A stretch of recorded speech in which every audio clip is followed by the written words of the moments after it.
Eita, 2 vezes na mesma semana? Que é isso? Um filme? Mais um caso de Dia dos Namorados. Romântica ela é muito romântica. Oi, gente, sejam bem-vindos ao meu canal. Se você é novo por aqui, eu costumo falar sobre casos criminais reais nas quartas. E em alguns domingos eu costumo falar sobre mitos e lendas enquanto eu maquio ou outras histórias. Então, se você gosta desse tipo de conteúdo, não se esqueça de se inscrever e deixar seu like, que é muito importante para a divulgação do canal. Se você fizer isso logo no comecinho do vídeo. E se você tem alguma sugestão de casos criminais, mitos, lendas ou basicamente qualquer tipo de história, é só comentar aqui embaixo que eu anoto tudo e tento trazer o mais rápido possível. E sim, Isa Dias, eu lembro de você, eu lembro do caso que você quer que eu traga. Já coloquei um lembrete porque eu vou trazer ele. Eu juro, eu prometo. Mas enfim. Se você também tem alguma história real de algum caso criminal que aconteceu com você, com a sua família ou até mesmo na sua cidade, ou quem sabe um evento mais paranormal, do jeito que a gente tanto ama, é só enviar por e-mail ddmeanoitestories@gmail.com. Porque quem sabe a sua história pode ser contada no nosso próximo episódio do Depois da Meia-Noite. Mas eu já estou falando demais, então chega já a blá e vamos pro caso de hoje.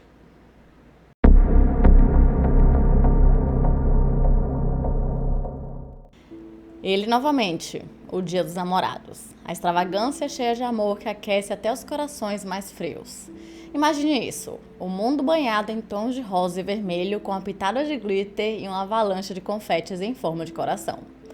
É um dia em que o amor ganha seu próprio desfile, completo com cupidos dançantes e uma sinfonia de melodias românticas. Nesse dia especial, as pessoas ao redor do mundo encontram-se nas garras do encantamento do amor. Ah, o amor. Casais trocam presentes, se abraçam calorosamente e criam memórias que brilham como poeira estelar.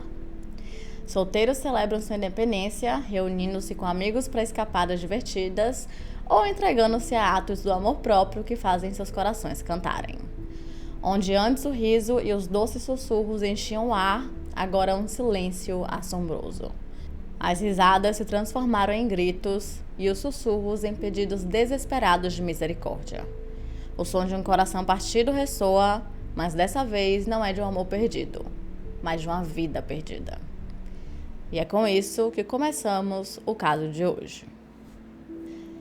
Stacey Choke nasceu em 1974 em Jacksonville, na Flórida, mas quando ela tinha apenas 3 anos, a sua família decidiu se mudar para Georgia. Ela cresceu no subúrbio de Atlanta e depois de terminar o ensino médio, ela fez faculdade na Flórida e finalmente iniciou sua longa carreira na área da saúde. E passou a trabalhar como administradora-chefe de uma grande clínica médica e cirúrgica no condado de DeKalb, na Georgia. Após alguns casamentos fracassados, Stacey conheceu Richard Choke e eventualmente ele se tornou seu 5º marido. É, bastante casamento mesmo.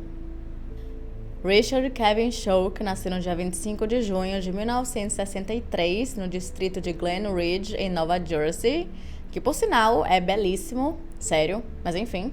Ele se formou na Universidade de Auburn com a graduação em arte e ele fazia um pouco de tudo. Richard era um treinador de futebol, um membro da Igreja Presbiteriana de Westminster e uma presença sorridente na Academia Cristã de Gwinnett, onde eventualmente os seus filhos passaram a estudar. Além disso, ele era apaixonado por balão de ar quente, andar pelas estradas das montanhas do norte da Georgia em sua motocicleta, culinária e futebol, entre muitas outras coisas. Podemos dizer que o Richard era um amante da vida e ele aproveitava ao máximo. A prima de Stacey, que era uma mulher chamada Connie Hearn, chegou a dizer que o Richard Choke foi, de longe, o melhor marido que Stacey teve. Quando os dois casaram, ele até chegou a adotar 2 dos seus 3 filhos. O terceiro, ele não adotou porque ele morava com seu pai biológico. Então, não tinha necessidade. E assim, Richard era um pai perfeito e um marido perfeito. Ele era o tipo de pessoa que nunca, em hipótese nenhuma, iria medir esforços para fazer a sua família feliz. Ele chegou até, na verdade, a entrar para o grupo de escoteiros apenas para estar perto dos filhos. Mais perto. O casal tinha um prato cheio, ambos trabalhavam em empregos que amavam e ambos tinham uma família que praticamente todo mundo achava e considerava perfeita. E também, além de serem pessoas que eram muito ocupadas, eles sempre arranjavam tempo pro amor. Que romântico. Na noite do Dia dos Namorados de 2010, ele começou a sua noite preparando um jantar para Stacy e para seus dois avós, que eram um casal de idosos que precisavam de assistência médica ali 24 horas por dia. E a esse ponto, Stacy e o Richard tinham presentes e cartões que iriam trocar mais tarde, quando se encontrassem, após ela sair do trabalho. Só que Stacy decidiu que seria muito melhor se eles fizessem essa troca de presentes no parque. Como ela ainda estava trabalhando, ela pediu que ele fosse na frente e que já ela chegava, porque a enfermeira que estava substituindo estava atrasada e ela não podia sair de lá até que ela chegasse. Só que quando o Richard chegou no parque, ele não imaginava que tinha uma outra pessoa esperando por ele nas sombras. E infelizmente, ele nunca nem teve chance. 30 minutos depois, Stacy chegou no parque e ela se deparou com o corpo de Richard caído no chão. Infelizmente, ele havia recebido diversos tiros e estava caído em uma poça do seu próprio sangue. Ele tinha 2 tiros na região do abdômen, 1 no peito e 2 na cabeça. E assim que ela se deparou com essa cena terrível, imediatamente ela ligou para a polícia. Quando os detetives chegaram na cena do crime, eles tentaram ali coletar tudo o que conseguiam, mas não era muita coisa. Ao olharem dentro do carro de Richard, eles perceberam que bem na frente tinha $40 ali, de buenas, dando sopa. E em seu corpo, ele tinha um relógio em seu braço, sua aliança de casamento e a sua carteira. O que imediatamente já dava para descartar assalto, já que nada foi levado, nem mesmo o carro, que valia uns $40 mil. Ou seja, não fazia o menor sentido. Porque diabos...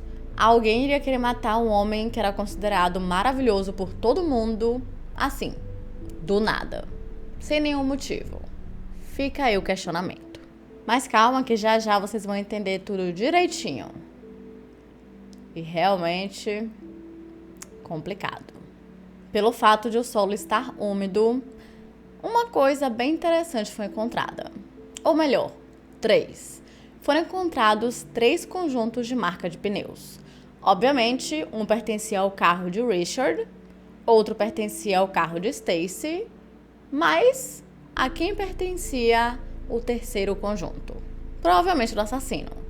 Só que conseguir combinar essas marcas com um carro e encontrar o assassino não seria uma tarefa muito fácil. Ou será que seria?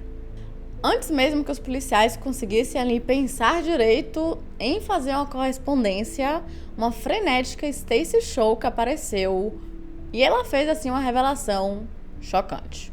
Antes que eles saíssem de cena, ela falou para eles que ela estava tendo um caso com um homem chamado Juan Reyes. Então, vamos voltar aí alguns anos antes do assassinato de Richard. Alguns anos antes, ela havia contratado esse homem, Juan, para que ele trabalhasse ali na clínica médica, mesmo que ele não tivesse nenhuma experiência médica. E ela também chegou a dizer à polícia que ele costumava trabalhar como segurança em um hotel chique. Pronto, problema resolvido. Ao que tudo parece, era um simples caso de crime passional, onde temos aqui o amante que ficou com ciúmes do marido da mulher com quem ele estava tendo um caso, e então ele foi lá e se livrou do marido, certo? Bem, as coisas nesse caso são um pouquinho mais complicadas do que isso. Óbvio. Quando perguntada se ela acreditava que Juan fosse capaz disso, ela disse que não acreditava que ele fosse, mas que sinceramente ela não sabia. Os dois tinham começado um caso pouquíssimo tempo após se conhecerem, e na época Juan era um pai divorciado, recentemente divorciado e desempregado. Então Stacy serviu ali quase como uma sugar daddy para ele. Ela ficava enchendo ele de coisas boas, maravilhosas, coisas chiques, tudo do bom, tudo do melhor. Ela chegou até a pagar uma caminhonete para ele e também lhe deu um celular novo. Além, claro, de fazer ali umas escapadelas românticas com ele. Mas além disso, parece que Stacy tinha algumas casas que ela alugava para algumas pessoas. Eu não sei se ela trabalhava também como corretora de imóveis ou se era tipo, ela tinha umas casas aí do nada, assim, como quem não quer nada, e acabava alugando pra uma galera que ela conhecia. E uma dessa galera era o próprio Juan. Então, basicamente, eles tinham ali o ninho do amor deles e tava tudo certo. Tudo ótimo, exceto pro pobre do coitado do Richard, que não fazia a menor ideia. Mas, quando o Juan foi chamado na delegacia para ser interrogado, acontece que ele tinha um ótimo e sólido álibi. A sua ex-esposa. Acontece, meus amigos, que ele estava usando Stacy apenas para conseguir meio que se reerguer na vida até que ele conseguisse um trabalho bom para sustentar a família e voltar com a sua ex. O plot twist. Só que isso fez com que os policiais chegassem em um beco sem saída. Então, eles voltaram ali até a ideia inicial, onde eles queriam achar uma correspondência para as marcas de pneu, consequentemente achar o carro e achar o assassino. Eles determinaram que o pneu que estavam procurando era um Goodyear Integrity, mas existiam inúmeros carros com pneus Goodyear na área. A busca para isso poderia ter sido complicadíssima e quando os policiais já estavam quase desistindo, eles receberam uma pista um tanto quanto inesperada que fez com que eles começassem a suspeitar ali de Stacy. Será que ela queria matar o seu quinto marido? A pessoa que entrou em contato com eles foi um homem que trabalhava como TI de informática na empresa onde Stacy trabalhava. O trabalho dele, basicamente, era excluir todo o spam e o lixo eletrônico que tinha nos e-mails, enfim. E quando ele foi ali trabalhar de buenas, ele abriu o e-mail de Stacy e ele percebeu que a caixa de entrada dela estava completamente vazia para os dias de sexta, sábado e domingo, o dia do assassinato. Pois é. Ela pagou tudo isso, todos os registros, mas o que ela não sabia era que esse homem, o TI, tinha backup de tudo. E ele deu tudinho pra polícia. E quando eles vasculharam os 4.000 e-mails, o que sinceramente, meu Deus, quanto e-mail, eles perceberam que 2 eram estranhos, interessantes, curiosos. Um dos e-mails que havia sido escrito algumas semanas antes do assassinato era para um banco, onde elas solicitavam um pedido de transferência de $8.902 de uma conta imobiliária que o consultório médico tinha para a conta pessoal de uma mulher chamada Lenitra Ross. Lenitra Ross era assistente médica no consultório onde Stacy trabalhava e, curiosamente, houve outra transferência de dinheiro para ela poucos dias antes daqueles dias dos namorados. Na sexta-feira, antes do assassinato, houve outro pedido por meio do SunTrust para outra transferência de $1.100 e isso também foi para a conta pessoal de Lenitra Ross. Suspeito. Não demorou muito tempo até que eles descobrissem que Lenitra Ross morava em uma das casas de Stacy, onde ela alugava. E então, lá foram eles, como quem não querem nada, fazer uma visitinha para ela. E ela disse que esse dinheiro, na verdade, já havia sido transferido para ela porque ela havia feito alguns reparos na casa e era apenas isso. Mas logo em seguida surgiu uma outra pista bombástica, dessa vez da própria prima de Stacy, Connie Hearn. Recentemente, Connie estava muito preocupada com o carro do seu avô, que era um Impala, e ela queria que a polícia desse uma olhada.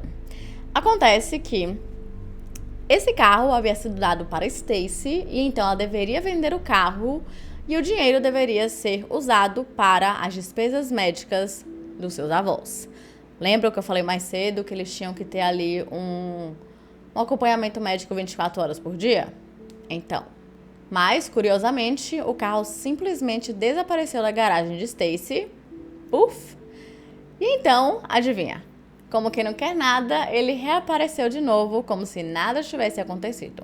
O que não apareceu foi o dinheiro da venda do carro, que era ali cerca de $14.000.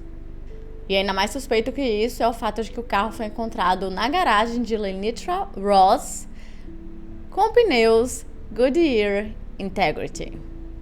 Então, em um palpite e meio que seguindo a intuição dele, o detetive Franklin, que era o detetive responsável ali pelo caso, ele decidiu olhar os registros telefônicos. E ele particularmente queria fazer isso porque ele imaginava que o assassino teria ficado ali no parque esperando por Richard por algum tempo, talvez algumas horas, e que provavelmente durante esse tempo ele teria mandado mensagem ou ligado para alguém, considerando que a esse ponto a polícia acreditava que Stacy teria contratado um assassino de aluguel. E com isso, Franklin pegou todos os registros telefônicos do dia do assassinato de Richard de algo chamado despejo de torre. Quando você faz uma ligação telefônica, seu número, o número discado, a data, a hora e a duração da ligação são todos capturados na torre mais próxima e essa informação é salva na própria torre. Mas, obviamente, toda torre recebe uma quantidade assim absurda de registros. Então, para que o detetive não passasse o resto da sua vida vendo os registros, ele decidiu apenas comparar os números que tinham na lista telefônica de Stacy. E cerca de 1 hora depois dessa busca, Franklin encontrou um número que estava no telefone de Stacy que havia feito a ligação de Belton Bridge Park, ou da torre que atende o Belton Bridge Park na noite do assassinato, por volta das 8h40 da noite. E esse parque era exatamente o parque onde Richard havia sido assassinado. Esse número telefônico estava listado na lista de contatos de Stacy como Reggie, também conhecido como Senhor Resultados. E ainda mais interessante foi o número que estava registrado que Reggie havia ligado logo em seguida, que era ninguém mais, ninguém menos do que Lenitra Ross. Mas quem é esse Senhor Resultados? O detetive Franklin o pesquisou no Google no dia seguinte e descobriu que o Reggie é o Reginald Coleman, um personal trainer e ex-boxeador semiprofissional que realizou sessões de treinamento no escritório de Stacy. Com isso, as pistas levaram os investigadores a pensar que Stacy Choke estava envolvida e possivelmente era toda a mente por trás do assassinato de aluguel do seu quinto marido, Richard Choke. E logo em seguida, o detetive Franklin encontrou algumas mensagens de texto também bem relevantes para o caso. Apenas 3 minutos após a ligação entre Reggie e Lenitra, Lenitra enviou uma mensagem de texto para Stacy dizendo o seguinte: esqueci de avisar que vou chegar tarde amanhã. A propósito, feliz Dia dos Namorados.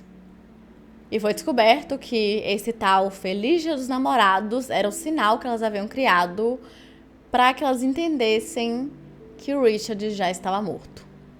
Depois disso, os investigadores começaram a ver as contas bancárias de Stacy Choke, Lenitra Ross e Reginald Coleman e viram que tinham várias transferências de uma conta para outra. E finalmente agora eles poderiam começar o plano para conseguir prender o trio.